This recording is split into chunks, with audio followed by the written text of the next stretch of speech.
All right, well, we've been mentioning the plan. Let's talk about it now. The plan to give domestic violence victims early access to the super. Now, that's been thrown out by the Coalition. But what it has done is expose the serious financial barriers many have to leaving their abusers. One Sydney woman, Catalina, has told The Drum that she wants policymakers to consider giving survivors greater access to their savings. She spoke to Eliza Harvey. Catalina is long free of her abusive husband, who moved back to Chile after their divorce. It was absolutely a horror, I think. I need to learn a new way of behaving, a way where it's not going to interfere with his mood. So I learned to lie. Silly things like how much I will spend in a pair of shoes or a haircut. Otherwise, he will burst into some sort of violence. And so I tried to avoid that. And this is why most of my personality at home, when he was around, it was different. Catalina says she reluctantly agreed to pay her ex-husband money as part of the divorce settlement in order to keep the family home. And then, years later, Catalina's son told her he was also subject to his father's abuse. He fell ill and she stopped working to care for him. She tried to access her superannuation. I was denied at the time the opportunity to get some of my superannuation.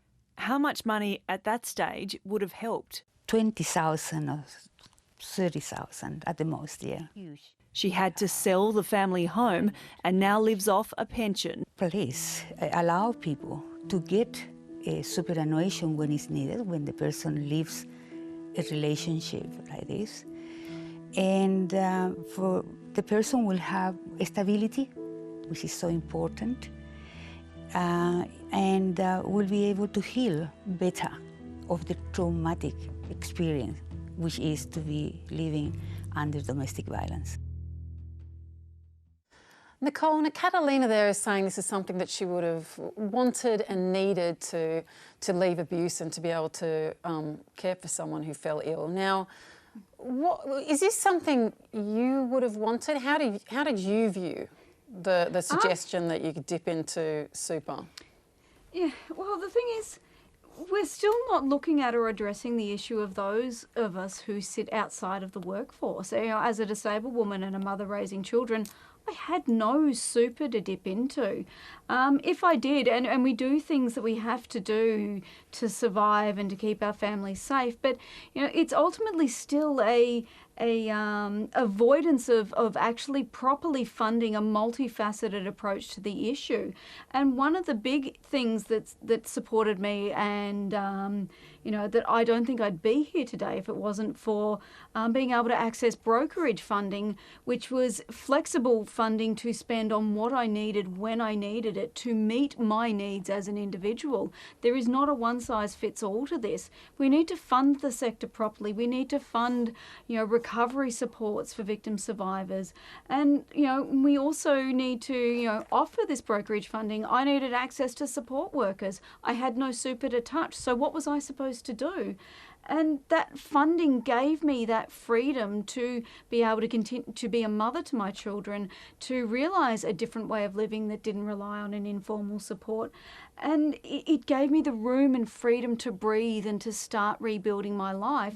And it shouldn't be on another punishment on top of so many punishments when leaving a violent relationship, being left with the debts. I am still in debt and I'm still paying that off. And it's another punishment on us to dip into our, you know, if you have super, to put yourself at risk later in life. You know, the biggest growing cohort of homeless people in this country are older women. And then we're saying to women, if you've got super, also tap into that, whilst not addressing the issues of the poverty so many of us are left with and the lack of resources to pull ourselves and our children out of that poverty with the dignity and respect that we deserve, you know, in that process. All right, look, for more on this, we're joined by founder of the Centre for Women's Economic Safety, Rebecca Glenn. Rebecca, welcome to The Drum. Thanks for having me.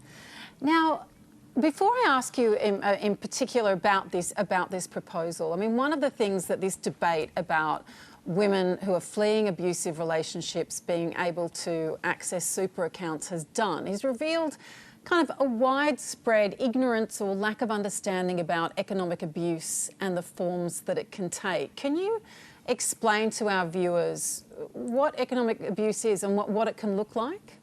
Sure, and it is really not well understood, and yet it's a very common form of domestic and family violence and a key tactic of coercive control. And so economic abuse is when one partner restricts or exploits the other partner's resources in a way that impacts their economic security and their potential to be self-sufficient. So there are three broad categories of economic abuse that you'll see. You'll see controlling behaviour, you'll see sabotage, you'll see exploitation. That might be controlling someone's access to money, giving them an allowance with, you know, an unfair sort of set of rules around it. It could be sabotaging someone's ability to maintain their employment, or it could be coerced debt, which is what you see a lot of exploitation around. The important thing about economic abuse, though, is that it does not occur in a vacuum. It is occurring alongside emotional and psychological abuse, physical and sexualised violence, and you must understand the context before you respond. So what did you make of this government proposal then? Having done all the work that you've done, trying to raise awareness about economic abuse and with victims of financial abuse, what did you think of this idea? Well, look, I think all credit to the government for listening to the views of stakeholders and deciding not to proceed with it. But there was a really important recognition in the proposal, and that was that, as Nicole just so beautifully put, women who are leaving violent partners need money, and they need unrestricted access to cash. Brokerage funds are really important, but they're limited and not everyone gets access to them. Superannuation, you know, a quarter of people who, a quarter of women don't have any super, let alone sufficient super that's going to sort of cover an emergency payment. So I think it's terrific that that proposal has been dropped, but the need hasn't gone away. So what is government going to do? And I'm certainly a supporter of getting cash unrestricted into the hands of survivors when they need it most. And what do you suggest needs to be done with this? I understand that New South Wales is the only state in Australia to not have economic abuse in legislation, defined in legislation. Is that right? That's right, and so New South Wales is really behind the rest of the country in not recognising a pattern of behaviour that's abusive. It doesn't recognise emotional abuse, it doesn't recognise psychological abuse, and it doesn't recognise economic abuse. And that's a problem because a lot of people, and certainly a lot of people experiencing economic abuse and coercive control, don't have a language for it. They're just wondering what is going on here, is this normal? And so my belief is that there is an important step in recognising it in law, and certainly New South Wales has a long way to go compared to other states. Alison, do stories like Catalina's give you pause in terms of that sometimes just desperation of just needing and wanting the money in the absence of other options? Well, I mean, I spent my life as a woman growing up in this world, and I've heard many shocking stories like Catalina's. I think if the proposition is like, basically, if there's a gun to your head, does money help you get away? Well, that's obvious. I think that shouldn't be the discussion. I think Nicole and Rebecca have really well outlined what kind of society we want to live in, what kind of policy should exist to support people in these really trying circumstances where they need immediate supports. And like, still, if government did introduce safeguards in any way to stop,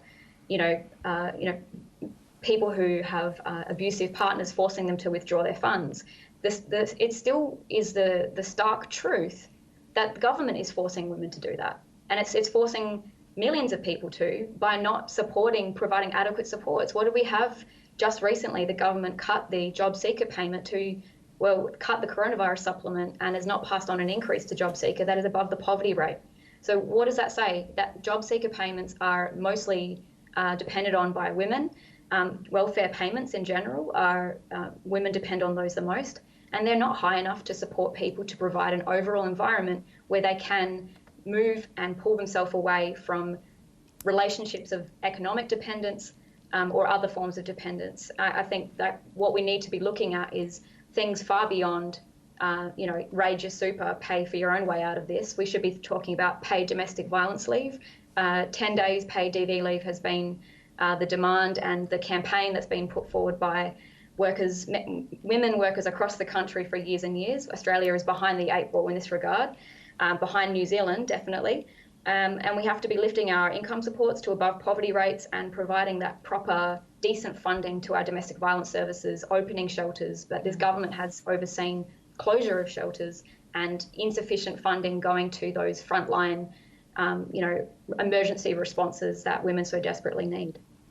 Simon, I mean, given you've got your philosophical approach is to say people should be able to access their super if they need it. Yep. It's a form of savings, but given the fact that this can be, manipulated by an abuser to be able to access the money for themselves, that these women are often already very economically vulnerable, could be in situations of financial abuse. Do you think that this proposal is a bridge too far?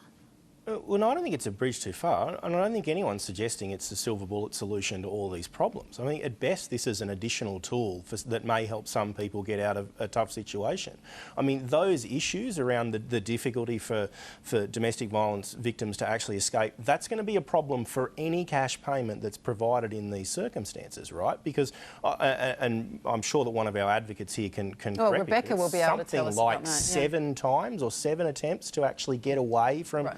So you're going to have that problem no matter what. What I don't understand, I suppose, and perhaps it's just because I'm not as familiar with this sector as they are, is this seems to me to be a possible additional tool that may benefit some people.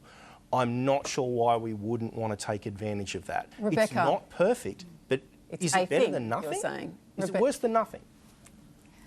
I certainly think that just because something is a Band-Aid solution, you don't not give someone a Band-Aid when they need it. But having said that, the only reason we're even looking at the proposal is because there isn't enough support. I don't want to replicate the sort of dynamics of a controlling relationship and tell a person paternalistically that they can't possibly access their super, that's for their retirement, when they're just concerned about how they're going to live tomorrow. So on that front, I wouldn't stand in its way, but it does speak to that broader systemic issue that we need to address, which is we need to do better. Rebecca, one thing I'm really interested in as well, because I know you've worked with various financial institutions, is how do the banks try to protect women when it comes to economic abuse? It depends if we're talking about employees or customers, but certainly we heard just mention there of the 10 days of domestic violence leave, and the organisations that have really started to listen to the voices of survivors and respond to them are doing better than 10 days. There are now numerous organisations that offer unrestricted leave for victims of domestic violence in their workplace, understanding that really vital role that employment can play in maintaining someone's economic safety.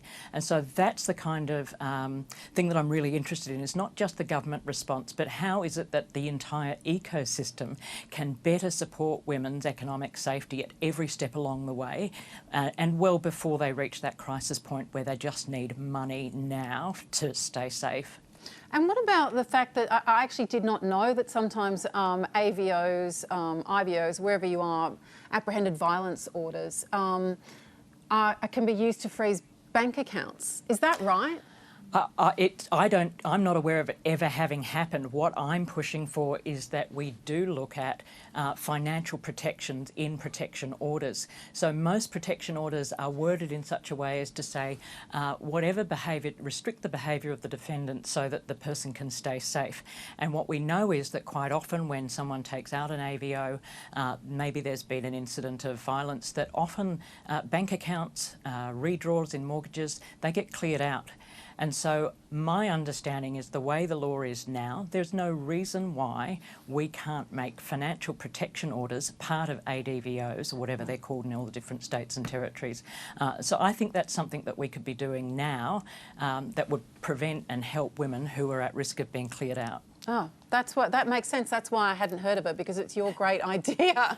Craig, is this something that councils are conscious of and working on? Well, I think local government's got an important part to play in the immediate term. We support a lot of urgent and emergency services for women. But it always concerns me that we continue to look at different ways to fund this, when I think that we live in a society where government should be funding the cash payments for these sorts of services straight away.